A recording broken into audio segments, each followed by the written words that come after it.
Malam, Malam. malam. Me background on.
and a short preview of AFPI.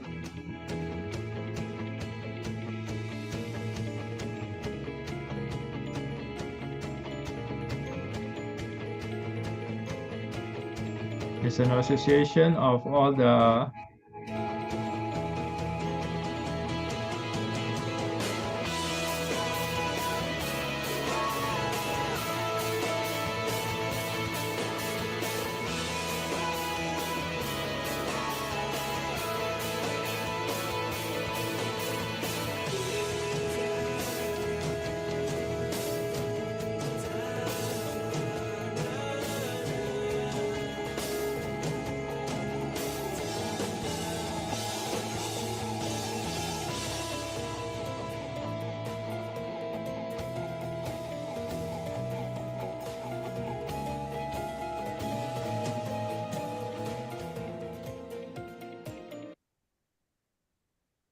Okay, good evening, everyone. We have both our speaker already in the audience.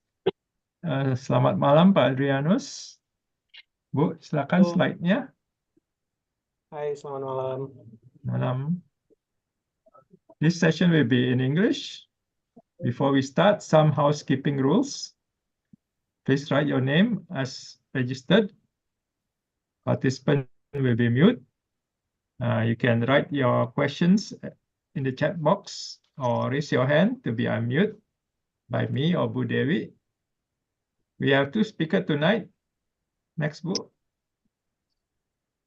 The first speaker is Pak Adrianus Hitijahu Besi, Deputy Head of Risk Control and Technology of AFPI, CEO and co-founder of Julio. He earned his master's in Texas Austin, Bachelor of Science also in Texas Austin. He is CEO and founder of Julio since March 2016. Before that, Head of Product in Kiev Nifi Inc. in Boston. Before that, Product and Risk Analytics. Then he also worked in San Francisco Bay Area Business and Product Analytics, eBay, from 2012 to 2014. And lastly, Customer and Risk Analytics, Capital One in Richmond, Virginia. So he's traveled around the world from the US back to Indonesia. And now the second speaker is Mike Shum, founder and CEO, Cascade Debt. Mike Shum is a revolutionary force in the private debt market. He is highly innovative and inspiring. The ex-founder with extensive experience in both investment and data science. Mike is a visionary CEO of Cascade Debt, the all-in-one debt platform that has single-handedly modernized and simplified the entire debt industry. Please go and visit his website, Cascade Debt. Mike's current focus on Cascade Debt, built on an impressive accomplishment as co-founder and CIO of ACL Capital, CIO at Landu EFL Capital, and portfolio manager in EM Fixed Income at HSBC. His dedication to excellence is further evidenced by his master's degree in data science from UC Berkeley, a brilliant problem solver with unparalleled drive to succeed. Mike Shum is leading the way to a new era of financial progress. Welcome, Mike. So tonight, we will start with Mr. Adrianus. Then after that, we will follow by presentation from Mike Shum. Then we have Q&A after that. Okay, time and place is yours, Pak Adrianus. All right, thank you so much. Hi, good evening, everyone. Let me just start sharing my screen.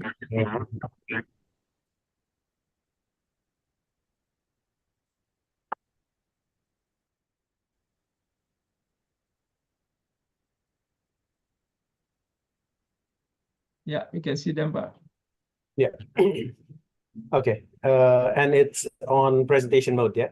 You can see the presentation. Yes. Yeah, okay. All right, good evening, everyone. Thanks for making the time. As briefly introduced just now, My name is Adriana Sitijo Besi. I'm the Deputy Head of AFPI for Risk Control and Technology.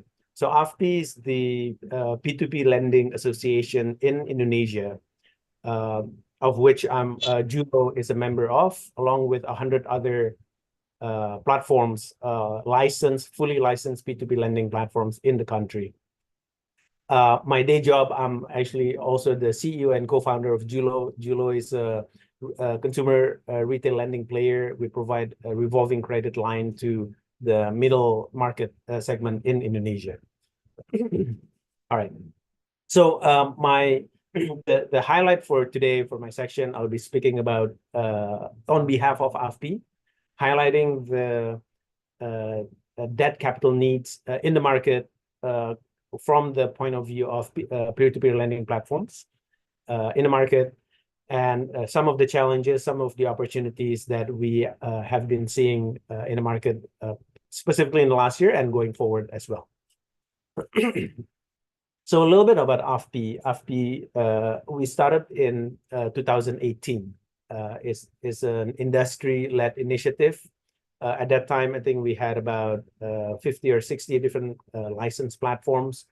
And since then, we have grown to more than 101 to be exact right now. So all 101 members are fully licensed peer-to-peer lending platforms in the country. AFPI work very, very closely with every single member of the 101 platforms, and also on the other side with OJK, our regulator. Now, of course, consumer protection is one of the most important thing that we at AFPI focus on, right? And the key framework there, the key pillars are Code of Conduct, Ethics Committee, and the Consumer Complaints Channel. We'll speak a bit more on some of these a bit later, particularly on Code of Conduct. The vision and mission of AFPI, the association, of course, is to help support and encourage the furthering of the financial inclusion in the country, specifically on the digital lending services that our 101 members provide here. The financial inclusion target, coming all the way from the top, from the president, is 90% by 2024, which is this year. And we are supporting this by focusing on access, usage, and quality. A bit more on these later, on access, usage, and quality, some numbers to share as well.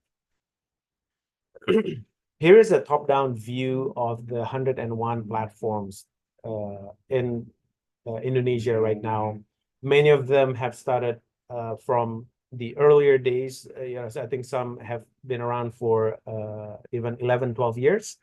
Many have started in the last 3-4 years, but these are all fully licensed peer-to-peer lending companies in Indonesia. There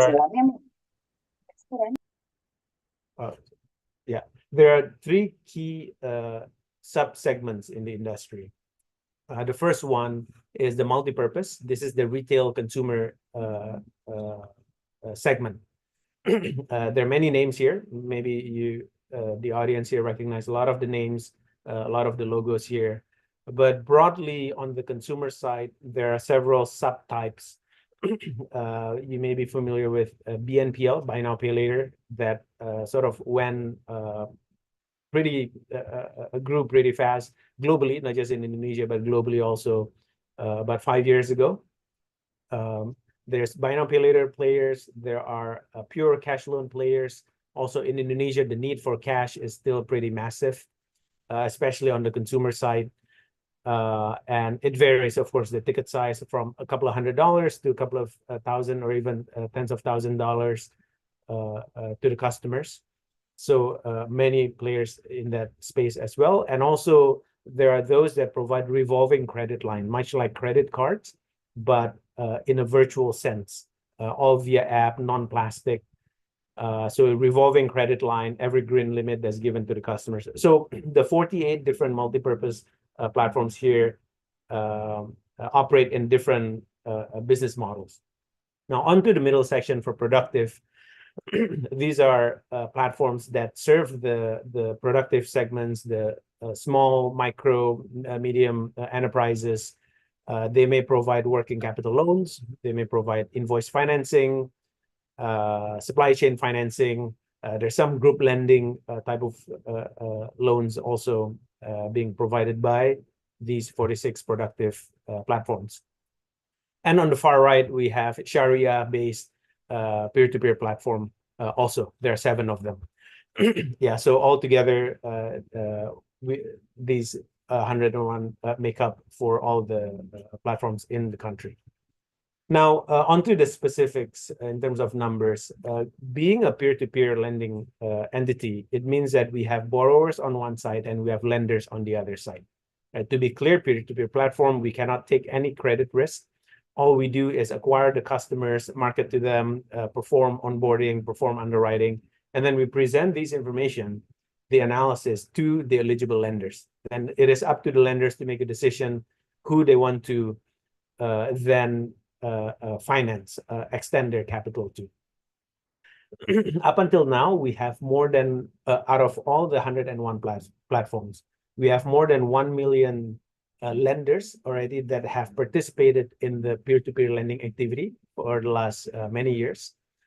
And of that, from that, almost 120 million borrowers have benefited from the loans facilitated by the platforms. And in total, there are 740 trillion IDR, which is about $50 billion in aggregate that have been disbursed to the 120 million borrowers. And now all of this happened in the span of 7 years now. The first regulation for peer-to-peer lending in Indonesia by OJK was released at the end of 2016. So a little over 7 years, we have achieved tremendous growth, $50 billion total disbursed to 120 million users. Yeah. Now, I should add that OJK regulation on the lenders is actually pretty flexible. Actually, I think, I suspect a lot of the audience here may be coming from the lender side. Yeah. So it's quite flexible on the lender, on who can be lenders. It can be retail, it can be institutional, it can be domestic, it can also be foreign entities, it can be bank and also non-bank entities. So it's pretty flexible in that way, pretty inviting to all sorts of capital to help facilitate loan disbursement and help further financial inclusion in the country. Yeah. Now, as large as these numbers are, 120 million, $50 billion disbursed, the gap is still massive. Yeah, the credit gap on an annualized basis is more than $100 billion per year, right? Whereas all 101 platforms have disbursed in total 50 billion over the last 7 years. Yeah, so we've made tremendous growth, but there's still a lot of work for all of us to do. Currently, the total outstanding being managed by the platforms are 60 trillion IDR, 59 trillion, which is about $4 billion. Okay, now earlier I mentioned about access, quality, and usage and quality. TKB90 is the quality measurement of the outstanding that is being managed by the platforms, which right now sits at 97%, 97.19. One small caveat here, the way TKB90 is defined, it is what proportion of the portfolio is in DPD 90 status over the outstanding. Yeah. Now, of course, it sort of varies by when the write-off is done by various platforms. But, you know, by and large, that's the general definition. And at 97%, it's reflective of a rather healthy state of the market. Now, some challenges and prospects in the industry. Yeah, just some bullet points here, a few to call out. Certainly, governance is an important one, being Fintech platform. On one hand, we are a tech company. The 101, of course, pride themselves in building the company as a startup, app-based, heavily invested in tech. But we cannot forget the fact that we are still a financial entity. Right, we manage the circulation of fund, billions, tens of billions of dollars. So having clear and strict governance is very, very important. Earlier, I also mentioned that the role of the platform is to onboard, to underwrite the customers, right? So having a solid, robust. Other roles here who. Yeah, sorry, some background noise there. So having very reliable credit scoring is also very, very important. And that's what a lot of the 101 platforms have invested, the last many years, to focus on acquisition of data, to focus on building internal in-house models, and also working with third parties that may have alternative data or alternative credit scoring that can be leveraged. Talent gap, of course, that goes without saying in Indonesia, given the massive growth in startup business in the last 10 years. I don't think the supply of engineering resources, data scientists has kept up with the rate of growth of the industry, startup scene as a whole. Yeah, so talent gap is an ongoing issue. Yeah, so maybe that's that. Now, in terms of building a ready and robust fintech lending industry, there are a couple of key elements here that are sort of prerequisites to that. Yeah, and AFPI plays a big role here in some of these. Now, first of all, eKYC. eKYC, I think Indonesia has gone a long way from where we were a couple of years ago, whereby the KTP information is all now digitalized. We have eKTP. The whole country, every single citizen information is in the government database. And we also, the platforms, have access for verification to this data. There are various data sources, also be it government or private sector, that provides additional KYC services. Code of conduct that I mentioned a little bit earlier, this AFPI plays a big role here. While on one hand, we want to make sure that the industry grows, we have to make sure that it grows in the right way. That all the platforms, they follow the right code of conduct, whether it is on acquiring the customers, the kind of marketing messages that are sent out, or, and more importantly, on collections. Yeah, that all the platforms follow very, very strict guideline on code of conduct to make sure that customers are well protected, right? Everyone's rights are well respected. Fintech data center on the bottom left here is a very a big innovation and breakthrough that AFPI initiated, I think 4 years ago now, whereby in the absence of ability for the platforms to easily access government-sanctioned credit bureau, AFPI created a data sharing consortium amongst the 101 platforms. So all platforms are able to share data on who have applied to them, who got approved, and who transacted, and what happened to those loans, what's their repayment history, and so on. So this is every day, there's a daily process of upload, update from every single one of the 101 platforms to this FDC Fintech Data Center. And on the flip side, every single platform can also reference the data in FDC to check the history of the applicant that comes to the platform. Yeah. Credit scoring goes without saying. Also mentioned earlier, is a very, very important investment, whether it's done in-house or by a third-party company. Lastly, training and certification. Somewhat related to the code of conduct above, AFPI also plays a big role here to make sure that all the key resources in the company are well-trained, well-certified, whether it is the directors and commissioners, there are various trainings there, or all the way down to the agent level, the agents performing customer service, giving service to the customers, or conducting collections calls or field collections. There are various certifications being done there. Moving on. So yeah, on the prospect of fintech lending in Indonesia. Now, of course, we showed earlier how big the market has been.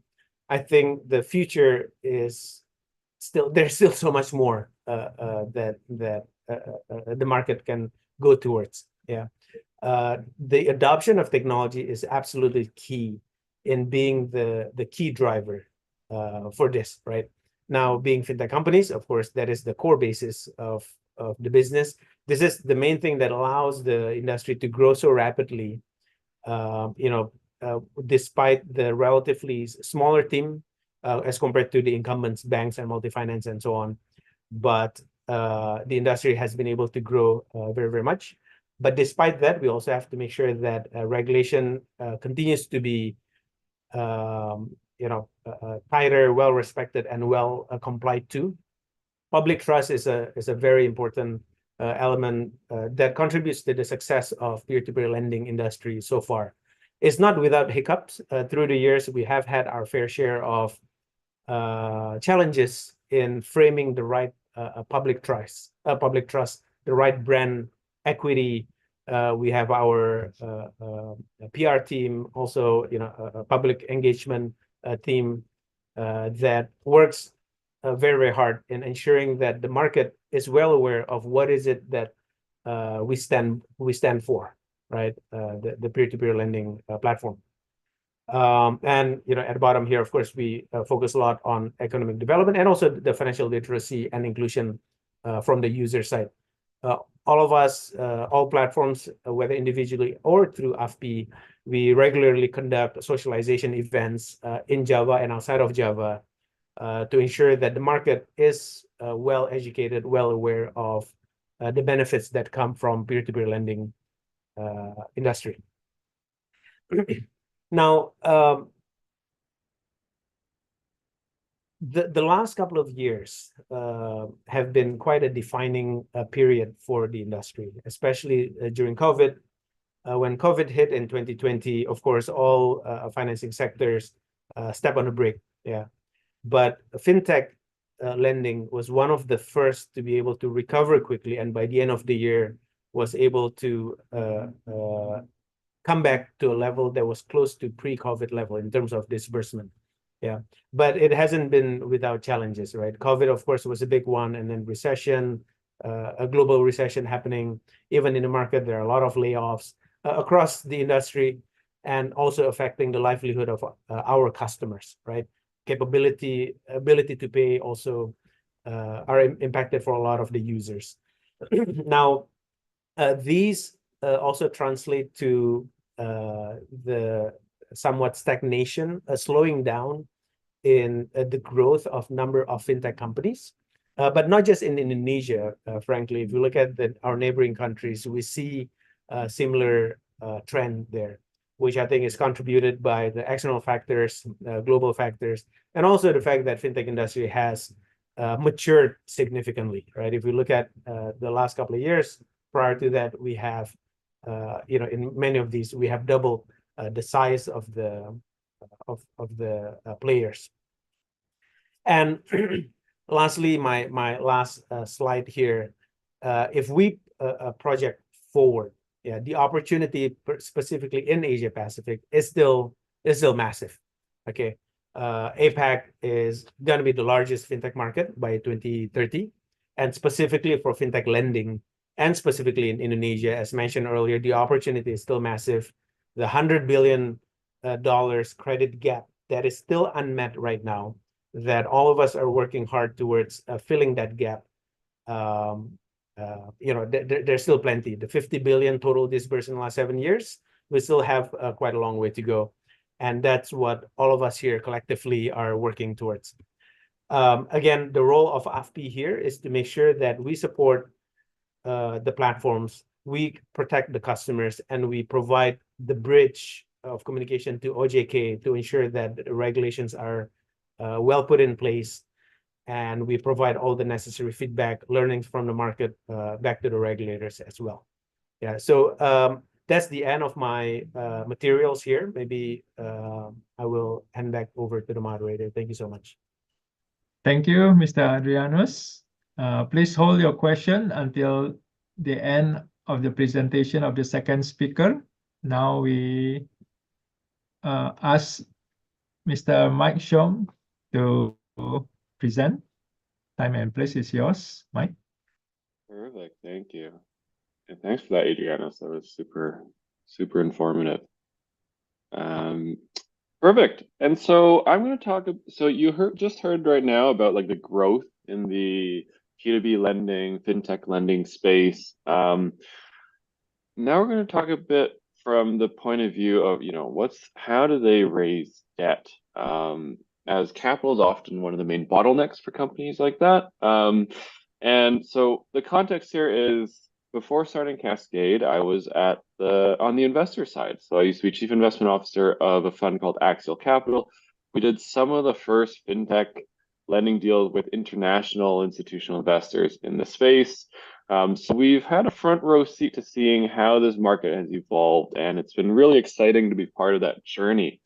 And so diving right in, a lot of folks, they're more familiar with how equity is done. Debt is a bit newer in this space. And so the first thing I always like to contrast is the difference between how equity investors approach investing and debt investors, right? Obviously, the return profiles are different. The motivations are therefore very different, right? With VC investors, one investment generally should return the fund, and there's a lot of upside, right? And they're trying to pick winners. And as a result, if you talk to them, it's a lot more art than science, right? Whereas on the debt side, given that there's limited upside, the goal is to earn great yields. You can fund a narrower sector and you have no problem funding competitors. And it's more of a science looking at, what is the yield? What are the risk profiles? A good quote from the co-head of alternative credit, Ares, one of the largest private credit funds in the world, is credit is not about your wins. It's about your losses and their severities.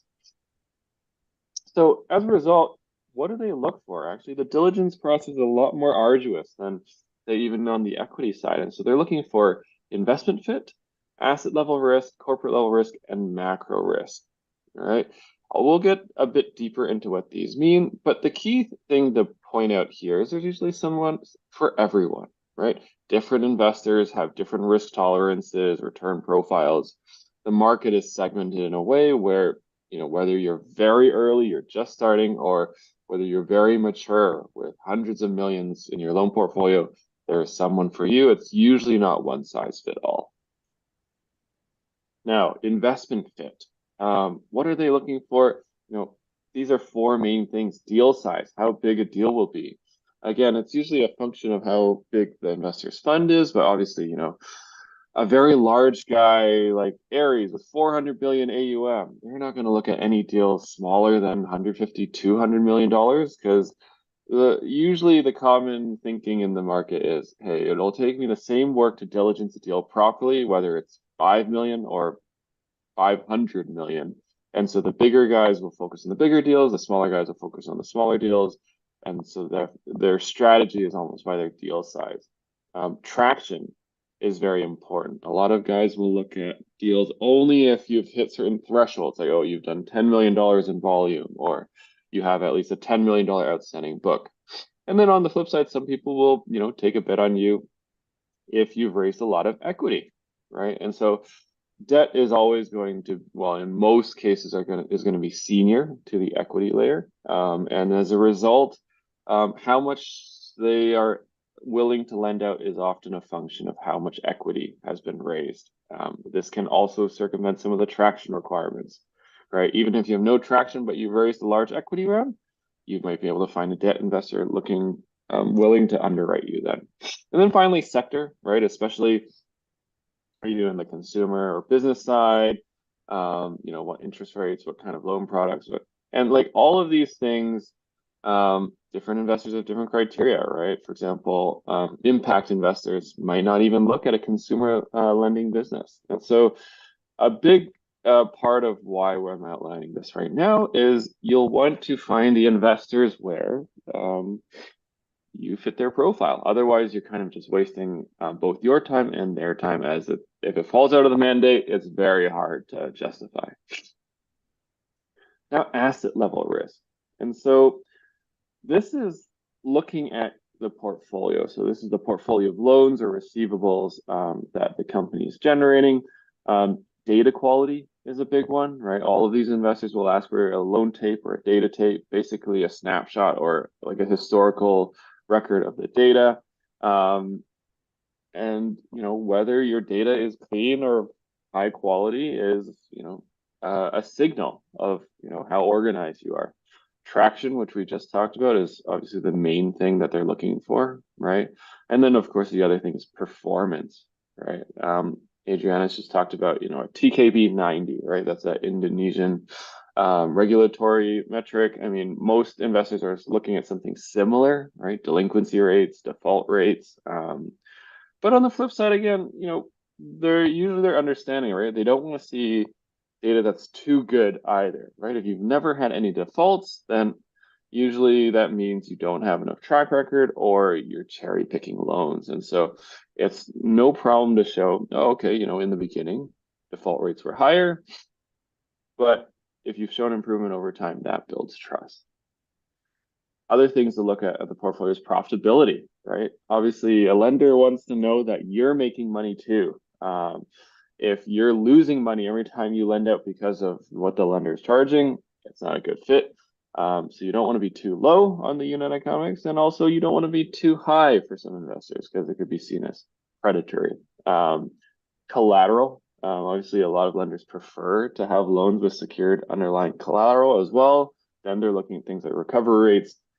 But in general, there's different, secured loans are, expected to have lower interest rates, for example, larger size. And so they kind of go part and parcel with the underlying loan product. And then finally, stratification, being able to analyze the data into different tranches of risk by geography, product type, right?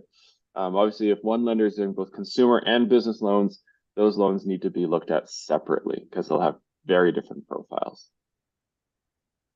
Corporate risk. This is much more, standard what you would think of. Okay, I'm going to a bank or I'm going to a lender. They're underwriting your company.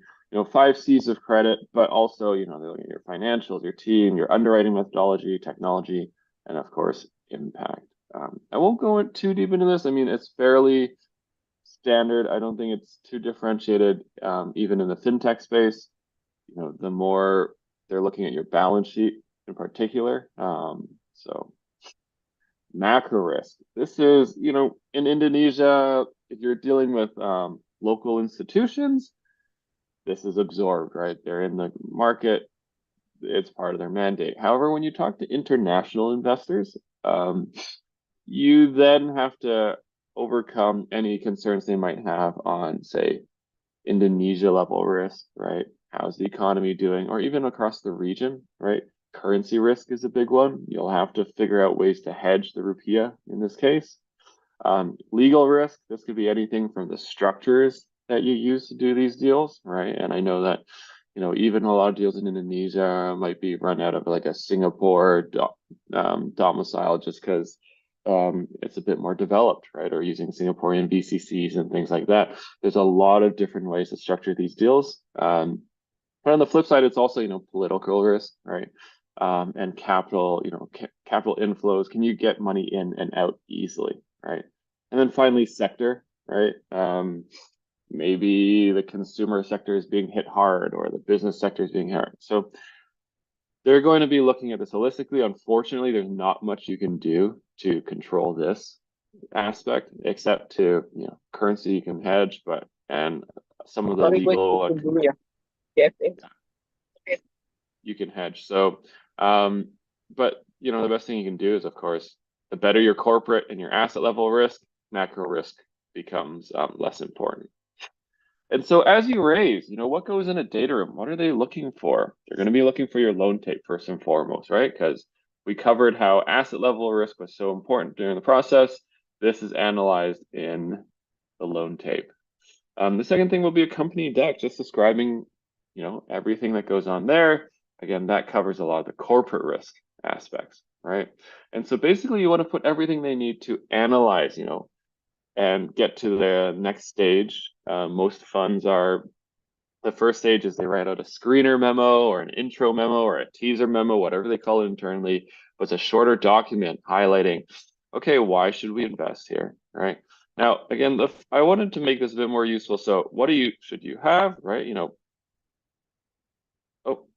Full historical data will be asked for eventually, but if you have, abbreviated snapshot, that's fine.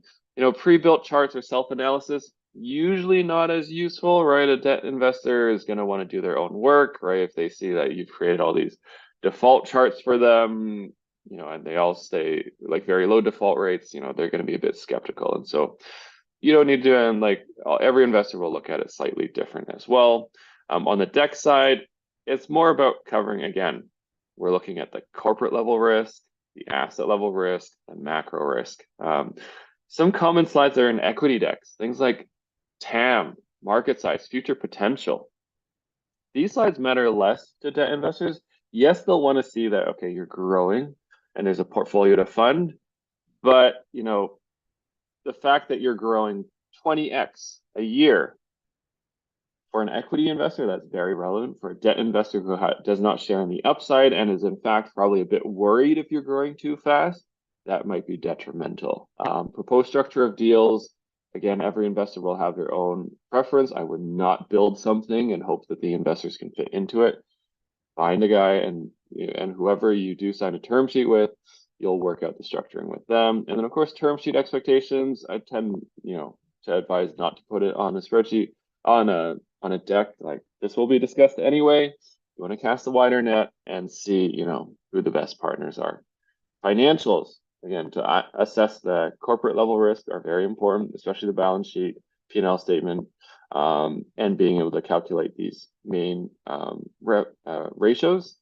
Detailed financial models, again, projecting out 2-3 years, less relevant for debt investors, although it's very important for equity. And then finally, key policies, they'll want to know that you have key policies in place to standardize your underwriting and your risk policies. That builds credibility. And so what to focus in a deck?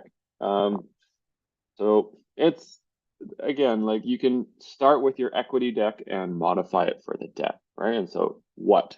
So not only what does your company do, but a bigger focus on what your loans, what your asset portfolio looks like, right? Average maturity, size, interest rate, collateral. These are important because, again, it fits into the investor mandate, right? Not all guys will do all different types of loans. Traction should be a focus, right? Performance as well, but again, investors will be skeptical because it's not uncommon for people to, exaggerate how great their loans are. And then of course, where are your loans originated, right? You're in Indonesia, which sectors or like what partners are you originating them from? Who? This is important still on the debt side, just like it is on the equity. But with the lens of, are you more fin or are you more tech, right? I think a lot of lenders will want to look for a balance of both, but especially on the finance side, they want to see, they call it an adult in the room, right? Someone who has risk experience where they know that, okay, the loans and the assets being originated are of high quality.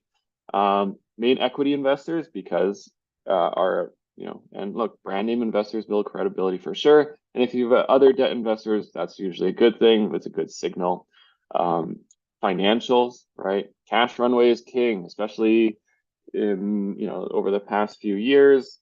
Cash runway expectations have increased, right? It used to be that, hey, as long as you have 6 months of cash, I'm happy, you'll raise more. These days, though, you'll want at least 12 months. And then on the impact side, if you're going after this segment of the market, usually you're small business lending, you're funding to entrepreneurs, or from a gender equality or an environmental impact lens, you'll want to highlight that. And again, slides are often in equity decks, but are less relevant here. TAM, market size, unlimited upside, future potential. They don't care so much about the growth, right? And if anything, too much might scare them. And so just to give you a look in the behind the scenes, how does it work? The process is usually you start with screening calls, right? You assess whether it's in the mandate, then you move to data room access, and then they finally write their memo. If that goes well, they'll send a term sheet, right? With the blessing of their IC.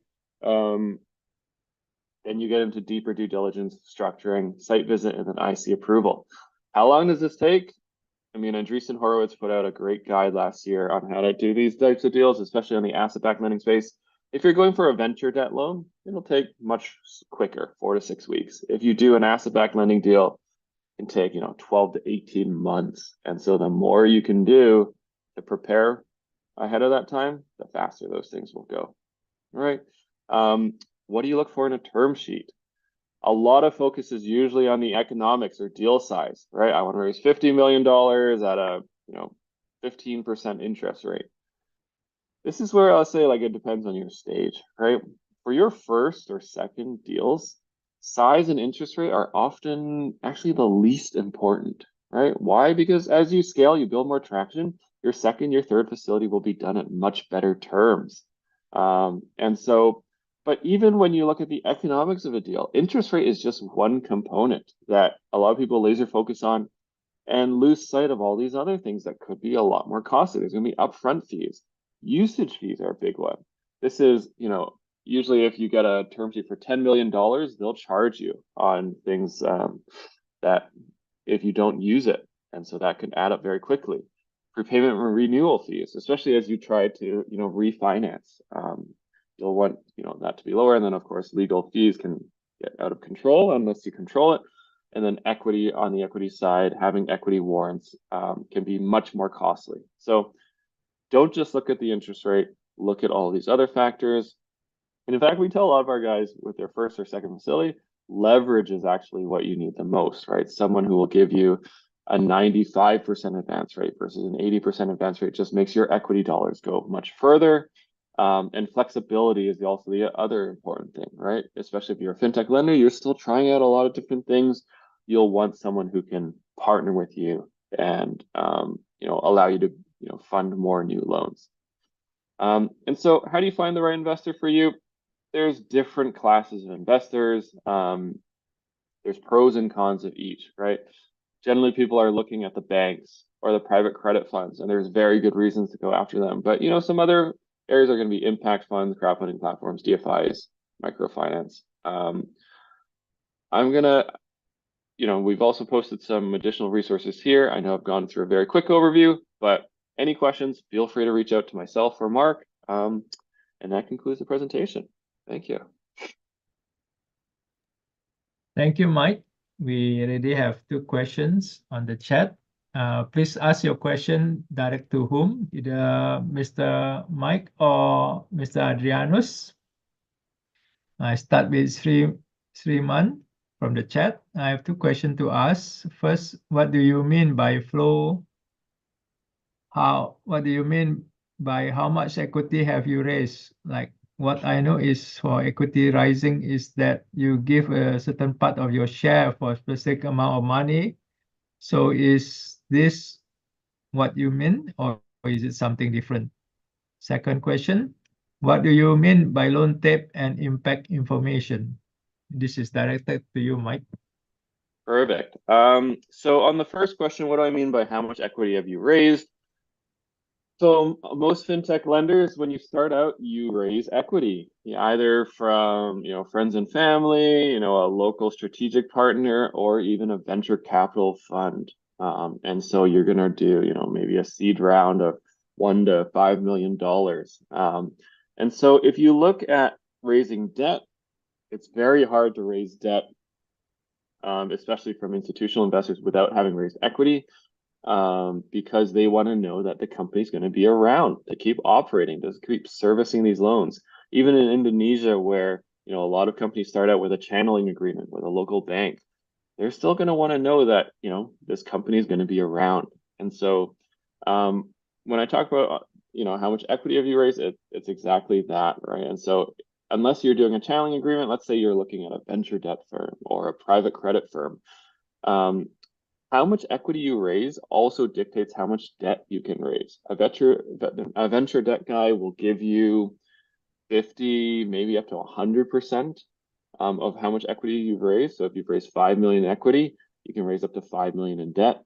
A private debt fund will lever that up. And so let's say if you've raised 5 million in equity, they might give you anything from 2 to 8x that, right? And so you can raise up to maybe even $40 million in a very aggressive case, right? And so that how much equity you raise does play a big factor into how much debt you can raise.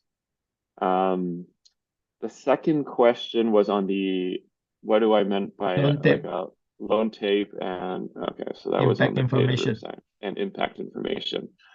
A loan tape is to get a bit deeper into this, there's usually, this is historical data on your loan portfolio. There's going to be usually 4 main things that they look for. One is going to be customer data. It can be anonymized, right? They're not looking to start their own lending business. They don't want any personal information, but it's just kind of like, is it, let's say if you're a consumer lender, is it male or female? Where are they based? What's the risk profile? And the second thing they're going to look for is loan data, right? When were these loans dispersed? What was the size of the loan? What's the interest rate of the loan? And then the third and fourth criteria are the schedules and the payments, right? They want to be able to track, when did this loan make a payment? When were these payments expected?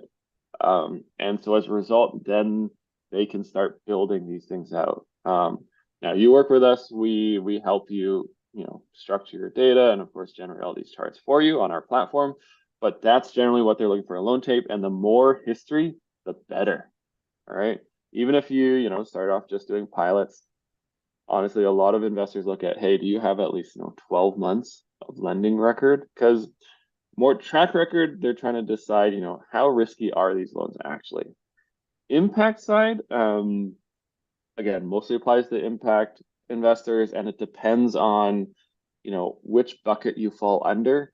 In the impact space, not to get too deep into it, everyone's looking at how to frame your loans in terms of the UN Sustainable Development Goals. The main goals that will fall under most lenders are going to be economic inequality, all right? And so if you can do small business loans, I mean, we've seen that in Indonesia, right, where the regulators definitely are pushing the banks doing more of the small business loans, the same thing.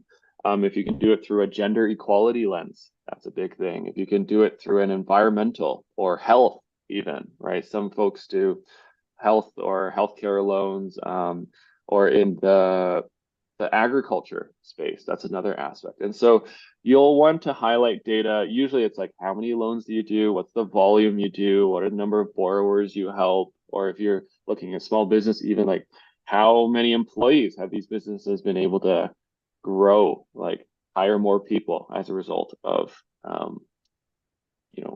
borrowing from you to start more businesses. So that's on the impact side.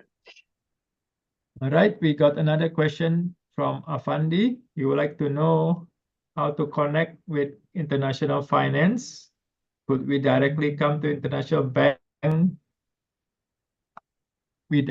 in abroad to get loans without any relation? Yeah, and so you can cold call. Having been on the investor side, I've got a few cold calls.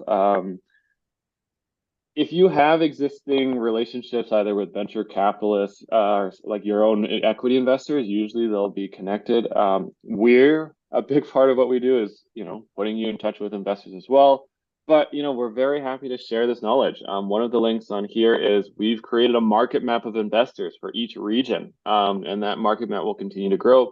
You can look at a list of funds who are active in your space and can lend to you. We have a lot of resources on our website just talking about, even who are the DFIs. And so you're going to look at, who the best fit for you. Honestly, if you're just starting out, one category that I didn't put here is, high net worth individuals, friends and family type funding. That's often how a lot of guys start. And that's going to continue to be some of the cheapest money you'll have. So I highly recommend that. The second one is going to be banks. If you can get a channeling agreement or something like that, that works very well. Mark here, our head of Asia, is very well connected. We're more than happy to work with you to, get you in front of the lenders you need to raise. And then as you scale, then the credit funds, impact funds, crowdfunding platforms make a lot more sense. And as you grow from there, the DFIs make a lot of sense because they're the cheapest money available, although they're very, very slow.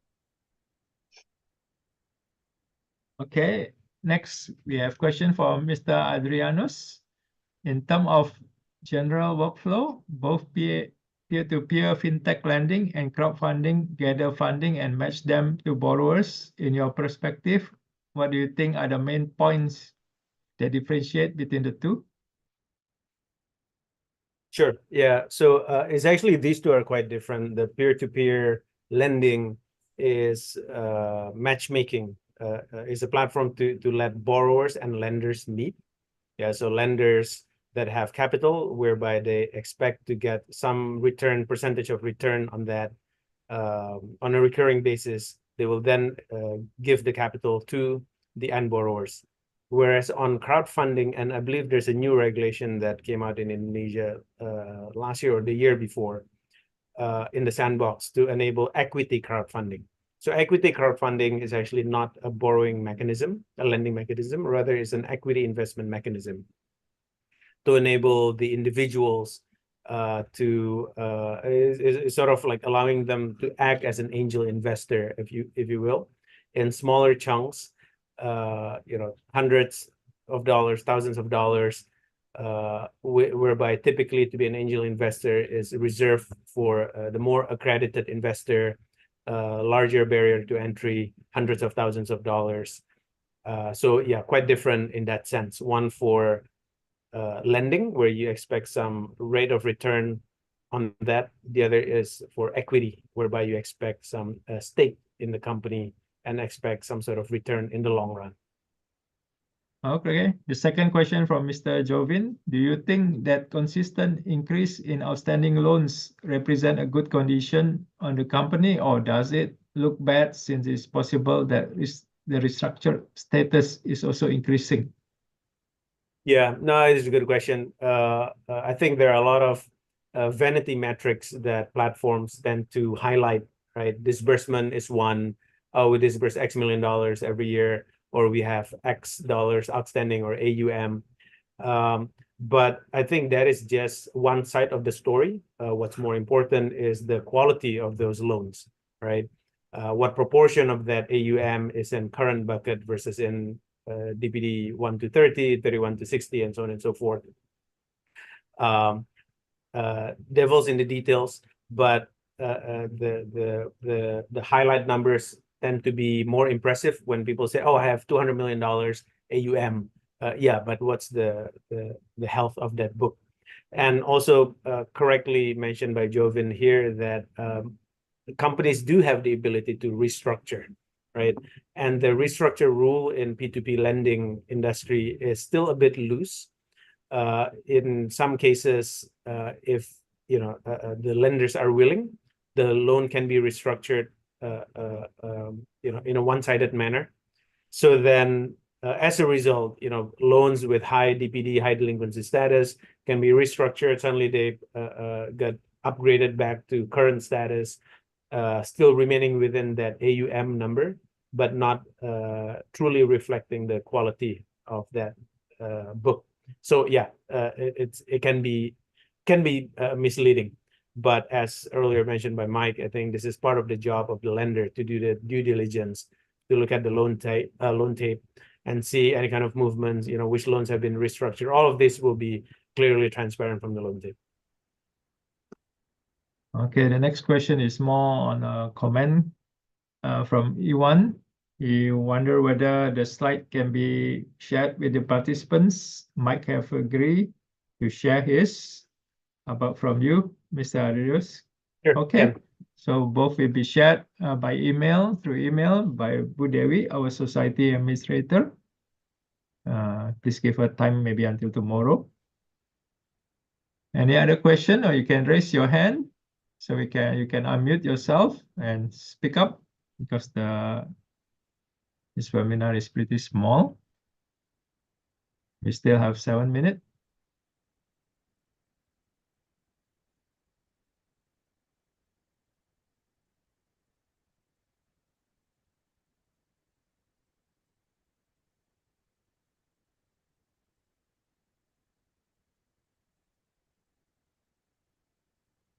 All right, if we don't have any more.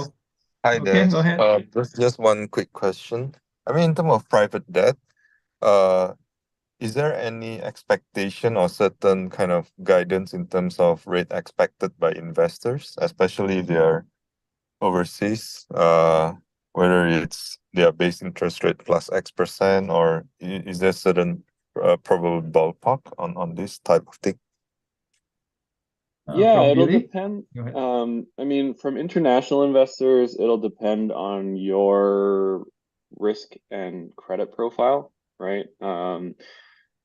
More mature companies will get lower rates than much earlier companies. And it depends on the investor as well, right? A US investor will have higher return expectations than, say, a Japanese investor, right? Because they're looking at two different base rates. And so I would say US investors are probably one of the more expensive ones right now, just because in America, you're looking at some of the largest private credit funds doing loans to even like, companies with hundreds of millions of revenue. They're getting deals done at roughly SOFR plus 6%. So call it 11-12% dollars, right? And so it's harder to justify going to Indonesia, even for a very mature company, and doing less than that in the US, right? And so generally I say to most fintech lenders today, you're looking at mid to high teens dollars is where I would set the expectations for international funds. You're going to get lower rates from some of the more local or Japanese guys. Banks, local banks will certainly be lower than that because they don't have to handle the currency risk aspect. But that's generally where it's going to be. Okay, thanks. Go ahead. Anyone else? Please unmute, introduce yourself, and ask the question.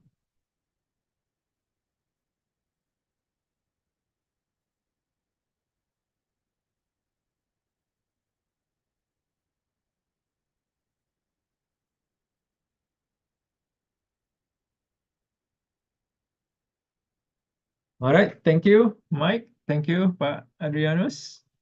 Likewise, We Pak. hope to see you again. Yeah, thanks for having us. Thank you, everyone. Have a great night. Yeah, bye, Bye. everyone. Bye.